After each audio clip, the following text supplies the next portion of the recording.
everybody? Okay, so welcome to our... Not yet, Melissa. I'm still opening this, so I'll let you know in just a minute. Oh, I thought I saw a little recording sign.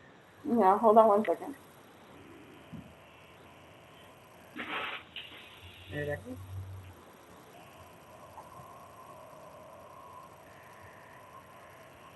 Okay, you're good. You can open up the meeting. It's ready.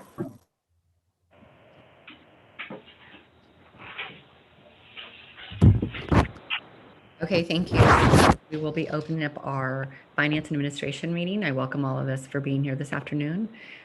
We are going to bypass the Pledge of Allegiance due to it being a Zoom meeting, and we will go right on to roll call, please. President and alternate Nairn. Kathy? I'm sorry, I didn't hear you. Okay, President and alternate Nairn. Yes, here. Chair Hernandez. Chair Hernandez. I'm present. We have a quorum. Okay, so moving right along, we will be asking and just explaining that this is a Zoom meeting. And if you would like to have anything explained, you can refer to the agenda that explains the executive order for why this meeting is being conducted by Zoom. So please go on our website if you are able, or if you have any questions with regards to the public meeting being on Zoom. Moving on to item number 3, meeting. This is the time where it's open to the public. Members of the audience may address the committee on any matter within the general subject matter jurisdiction of LAFTA Board of Directors. We do ask to please keep your comments to 3 minutes. Agendas are published 72 hours prior to the meeting, and no action may be taken on the matters raised that are not on the agenda. Do we have any public comments? If you're in the public, please hit *9 to raise your hand if you'd like to speak. I don't see anybody in the public that would like to speak, and currently we don't have any public comments via email. Okay, so we will move on to meeting approval of the minutes for October 27th, 2020, meeting for the Finance Administration. May I get an approval? Ms. Nero. Well, I wasn't there, but I looked at them. They seemed reasonable. So I will move approval of the minutes of the October 27th Finance and Administration Committee. And I will second that. Please have a roll call. President and alternate Nairn. Yes. Chair Hernandez. Yes. Passes unanimously. And at this time, we will move on to item number 5, Treasurer's Report for the November 2020 and December 2020. Thank you. So before I throw this out there, I just want to, as a reminder, that we are basing our comparison, our year-to-date budget, not on the adopted budget that the board originally adopted, but on the revised one that we brought to you. It wasn't adopted. It was just kind of an informational one based on the adjustments we saw coming in through revenue and expenses due to COVID-19. So you may see other reports out there that we're sending like to MTC and that kind of thing where it's a higher dollar amount for the budget, and that's because they're getting the approved budget. So just so you guys know. Okay, so in November, our expenses were at 35.33% of the amended budgeted amount. And our revenues are at 36.9, which is the reason we're doing that is because we know revenues are coming in lower than the original budget had. However, our cash flow is still great because we've got that money there in preparation for the parking garage project and the payments we're going to have to make on that. So when that gets there, we'll have the money to pay the bills. And then in December, halfway through the year, our expenses were at 41.22%, and our revenues were just over 50% at 53.3%. And again, the cash flow is looking really, really good. Any questions? Any questions, Director Nairn? Yes, I did have one, and bear with me, I'm new to the agency, really in the details. It's towards the back on the statement from the California State Treasurer, and it has the amounts there's the December 2020 statement, it has the TRAN type. And it didn't, I noticed that there was no increase in the ending balance. So are these like not getting interest until they're redeemed, or? Quarterly interest. I'm sorry? Quarterly interest. So we will get interest through December, but we won't get it till January, so you won't see it until the next month's report. We'll have it because the cash actually went in January, usually around the 15th. Do you know how much that is, just out of curiosity? Give me 1 second. I can look it up. Round numbers. Order. Let me look real quick. Hold on 1 sec. No, not that. Oh, I know. Give me 1 second. I gotta click on the right thing, and right here.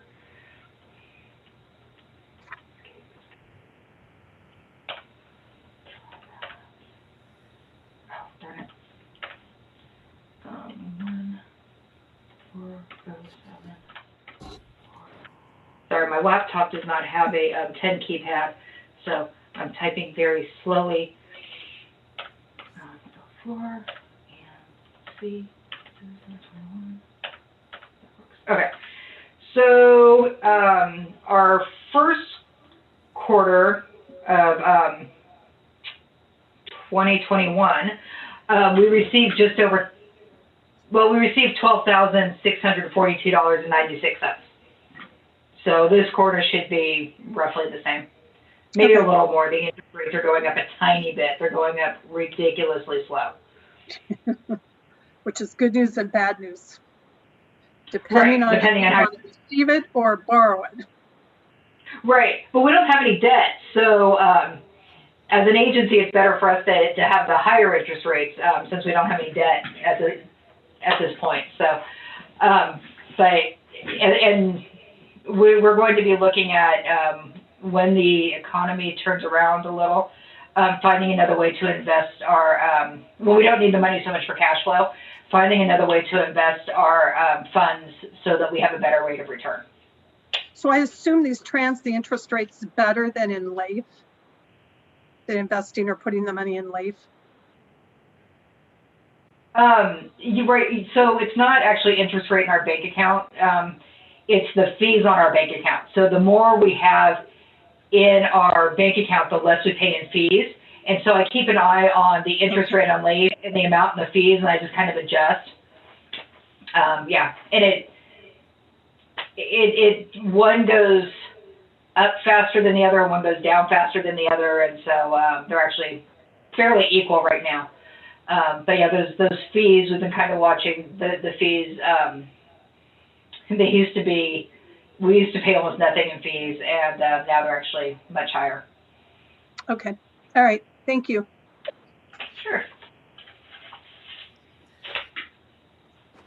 So then we will go ahead and move to approve the treasurer's report for November 2020, December 2020.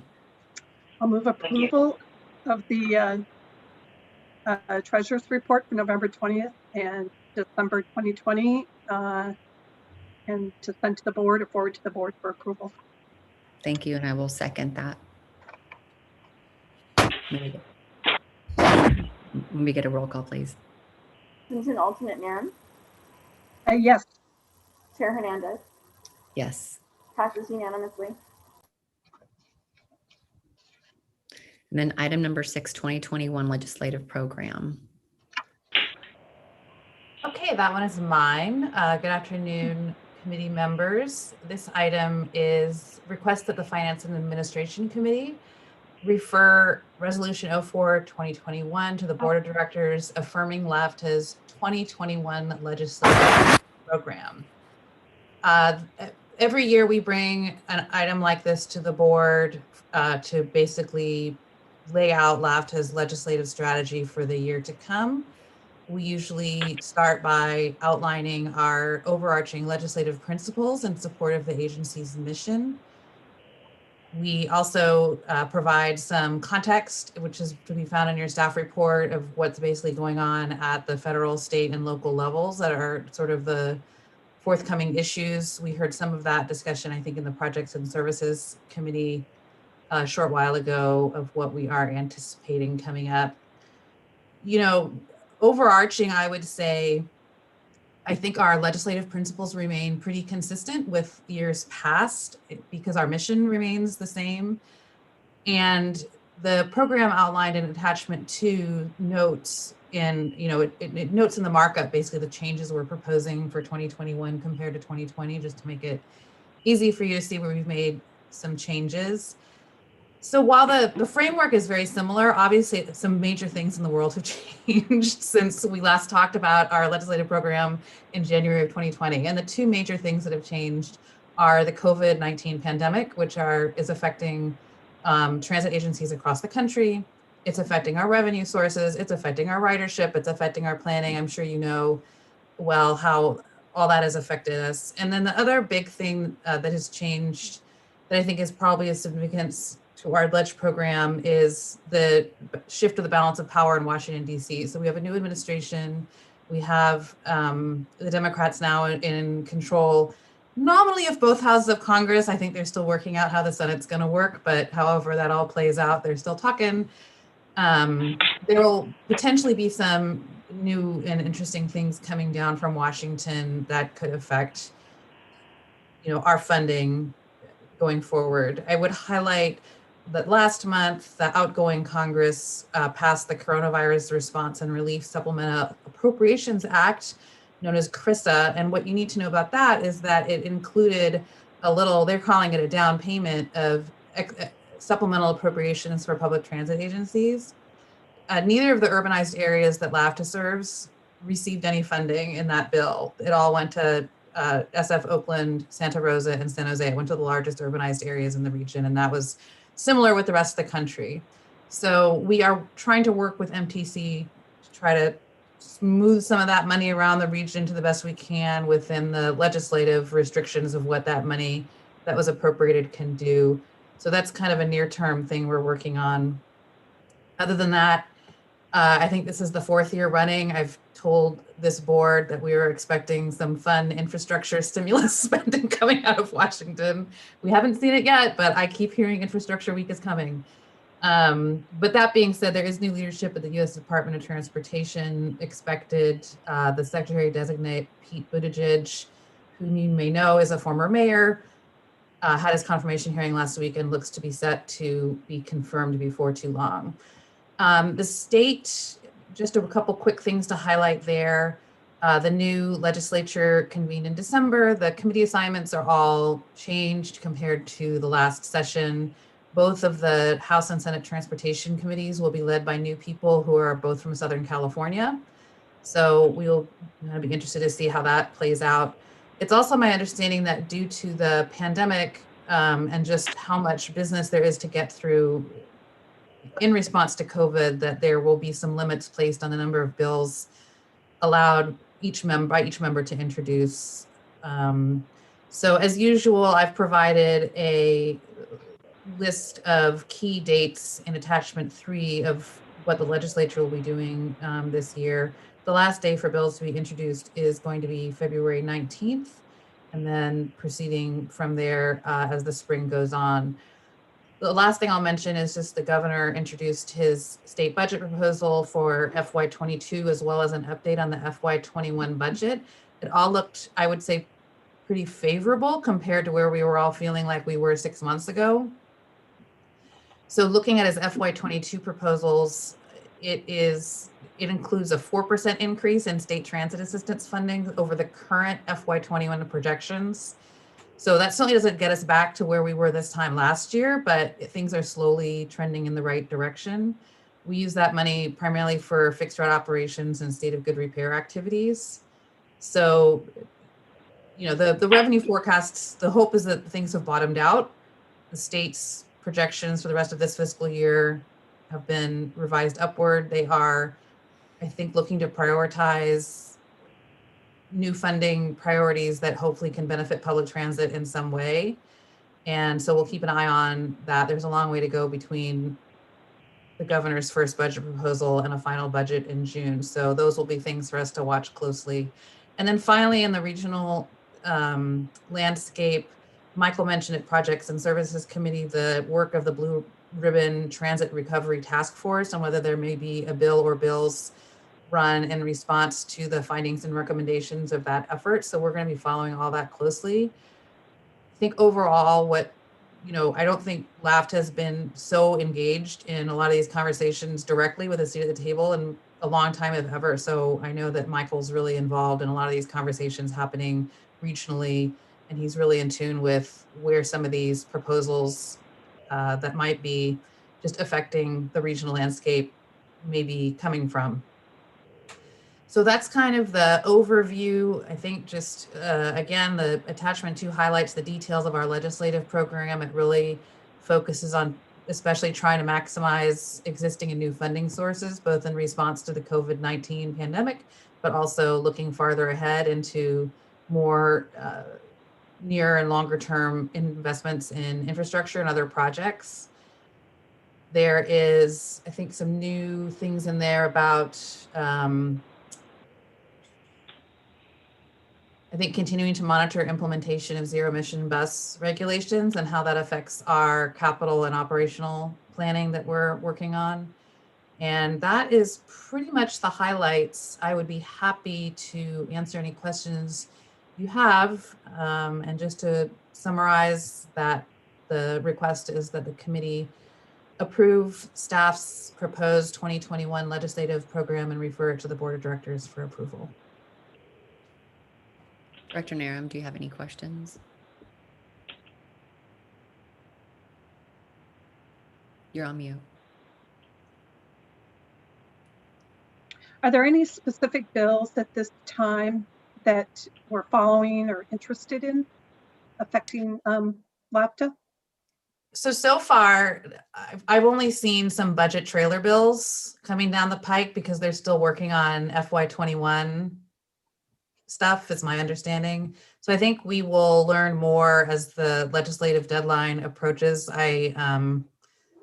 Typically what we do is we bring updates periodically to this committee as bills come forward. We analyze them against our adopted program and then provide recommendations to the committee and then the board to support, oppose, monitor, seek amendments.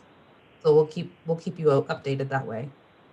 Okay, and then one other question on page 3 of the attachment 2 at the bottom, where it talks about innovative partnerships with private transportation providers. Are we really talking about the ride sharing companies there? Are we, I guess maybe a different way of asking is I don't see, the ride sharing, meaning Uber and Lyft in here.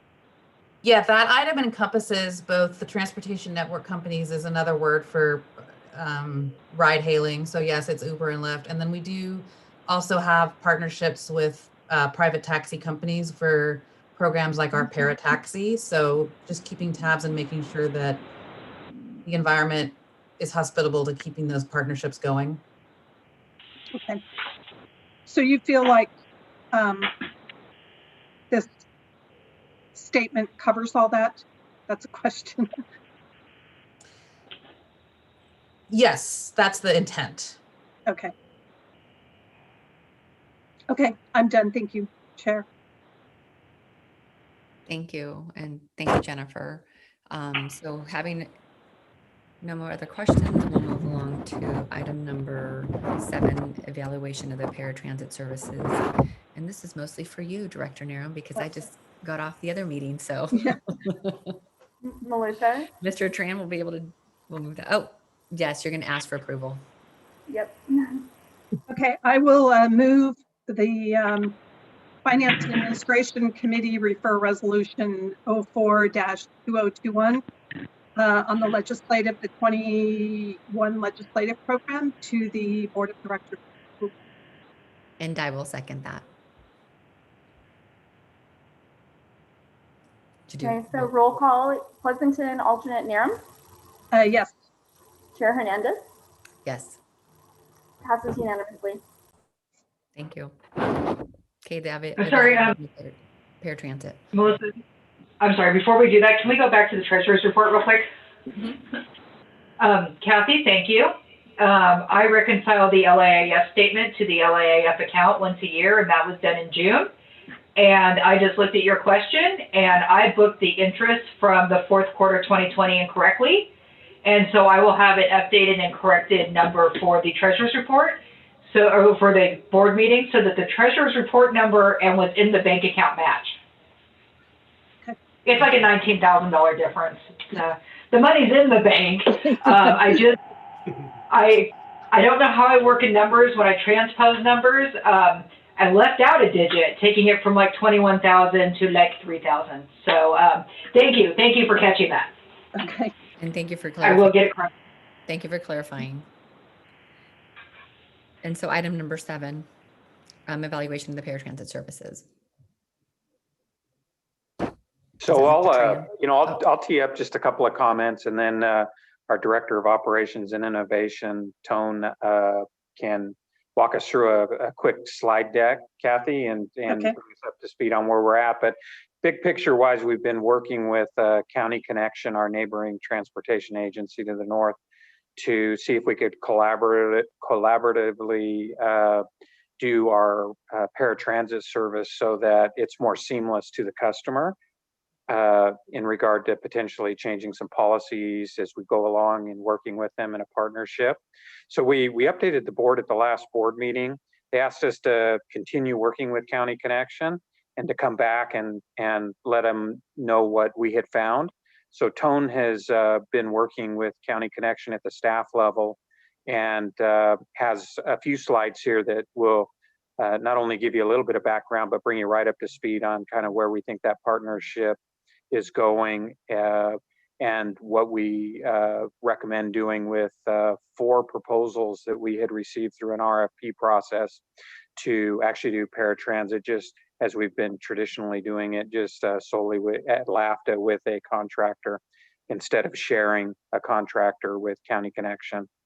So hopefully I didn't confuse you too much, but Tone, I think I'll set the record straight here as he's walking through the slides. Thanks for the intro, Michael.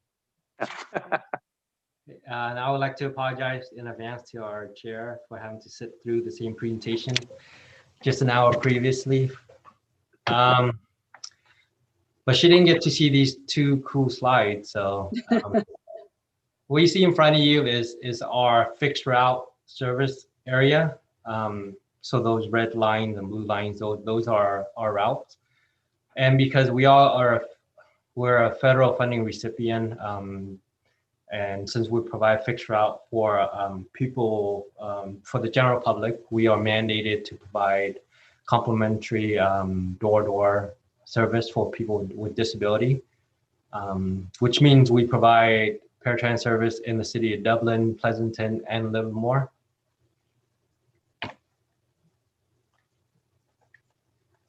So with the current contract with MTM expiring, we issued an RFP back in July to seek a new contract.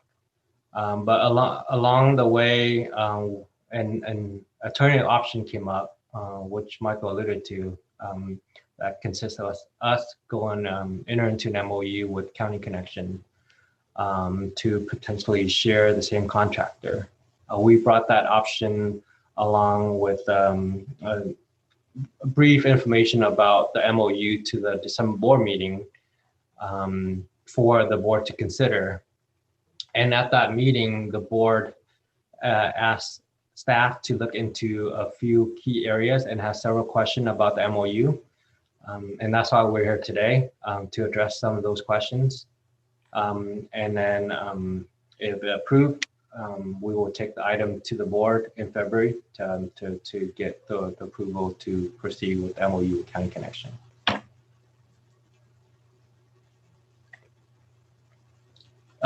So again, the 3 areas that the board was interested in finding more information on was the cost of the MOU and how that compares to the cost from that we received through the RFP process, the branding, with this new arrangement, County Connection, how would the vehicle, how would the driver's appearance differ from what we currently have, and then the management and governance of the service. So in terms of the cost, the option going with County Connection through the MOU will result in a $300,000 cost saving as it compares to the proposal we received through the MOU, through the RFP. And this is because of economy of scale by us pooling our service hours with County Connection and sharing the same contractor. Branding, service will continue with same branding. The only thing that's different is the vehicle is being used for the service. It's a different vehicle, but we'll continue to use the topper, as you can see here in the picture, that's on top of the vehicles. And the uniform will be consistent, and the drivers will also carry an ID badge to identify them as a Wheels paratransit driver.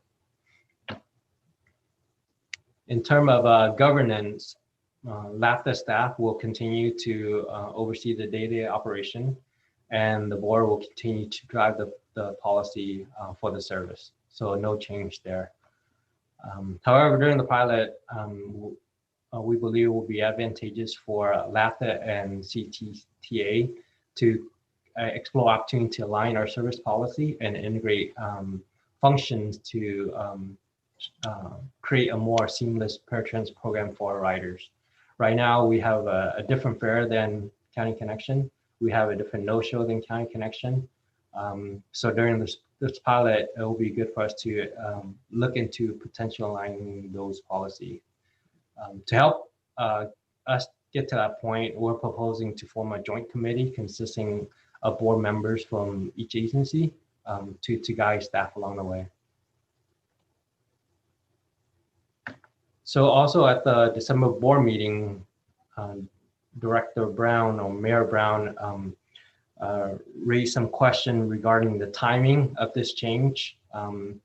Because City of Pleasanton recently awarded a contract to Black Tie Transportation to provide the paratransit service. And with the change, it results in PPS or Pleasanton Paratransit Service shifting the existing 88 customers over to Wheels.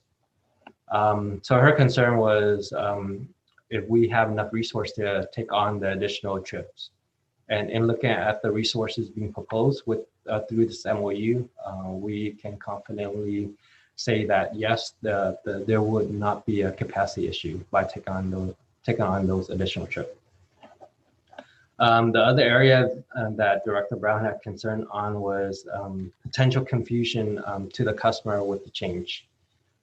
So staff is proposing that both LAFTA staff and City of Pleasanton staff work together to conduct an outreach to reach out to the existing PPS clients to let them know that on February 1st, instead of a paratransit vehicle from the City of Pleasanton picking you up, it will be a Wheels vehicle that will pick you up.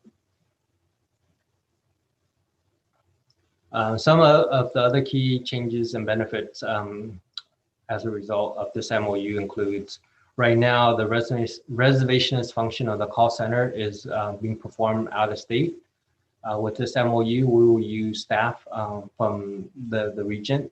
The call center will be actually located in Concord, which is down the road from here. And we'll have dispatching performed here on site.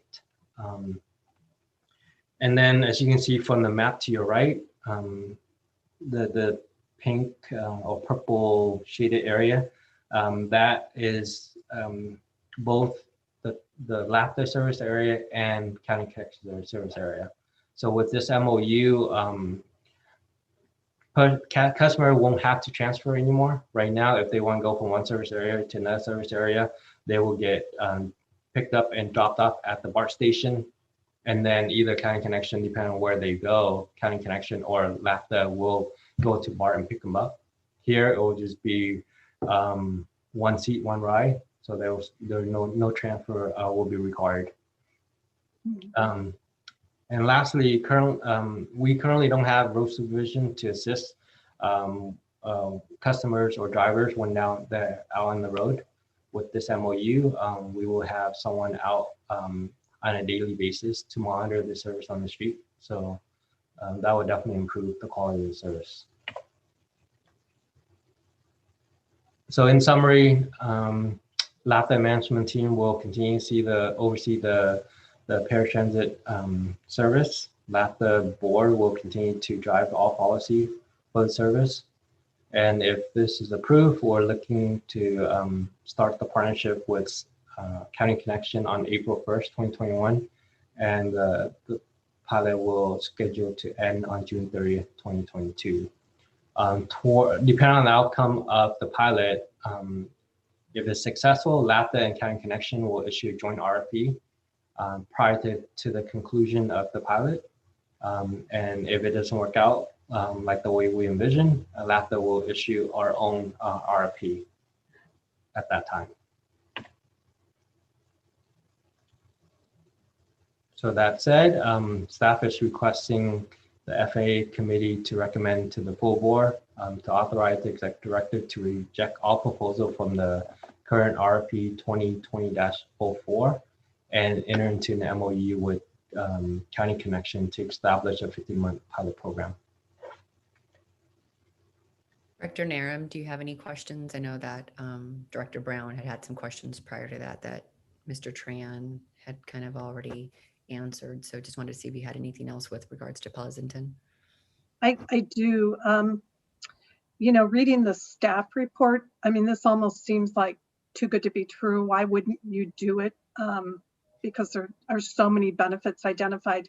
And what I'm curious or wanted to ask a little more detail on is, I think you've alluded to the call center, combining the call center, saving some money, but I was wondering where else the $300,000 savings. And I don't need real specifics, but just where are the general areas that you expect to get these savings? So in addition to the call center, leveraging the existing resources through the call center, we'll also share the same supporting staff through the contractor. So the GM, some of the dispatchers. But the biggest saving would be under the variable costs. Again, because we are pooling our resources with they're able to come up with a blended rate that's lower than the other proposals. So the savings is basically as compared to the other RFPs that you received? Correct. And I have to believe there will be some savings in the call center by combining the call center. I mean, we certainly expect that when we moved over to Black Tie because they've already got a call center. So that makes sense. I was curious because I don't know what the total budget for this is, but 300,000 is not, it's not chump change, so to speak.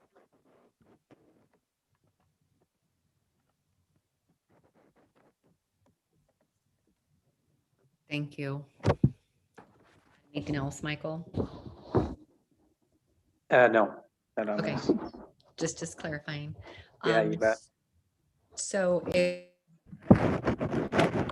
if we can just, I mean, if you're comfortable with it, if we can get a motion to move to send it to the board, I'd be happy to hear. Yeah, I'm happy to make a motion that we recommend the board of directors authorize the executive director to reject all proposals from RFP 2020-04 for paratransit operations and maintenance, and instead enter into a memorandum of understanding with the Central Contra Costa Transit Authority to establish a 15-month pilot program with LAFTA to provide a more efficient and seamless paratransit program. Thank you. And just to add that, I also, in the prior committee to that, also agreed that it would be good to have a 15-month pilot program to move forward and we can learn from it. And it's, a great big deal of savings for us. So a lot of positives. And at the end of the day, the most important part is to make sure that our customer services are being, transported in a smoother fashion. So that being said, I will second it. And if we could please get a roll call. Pleasanton alternate Narum, Yes. Chair Hernandez. Yes. Passes unanimously. So item number 8, preview of upcoming finance and administrative committee agenda items, if you happen to have any. I don't think we have any. So matters initiated by the committee members. I don't have any. I was wondering if I could get a copy of the budget or the CAFR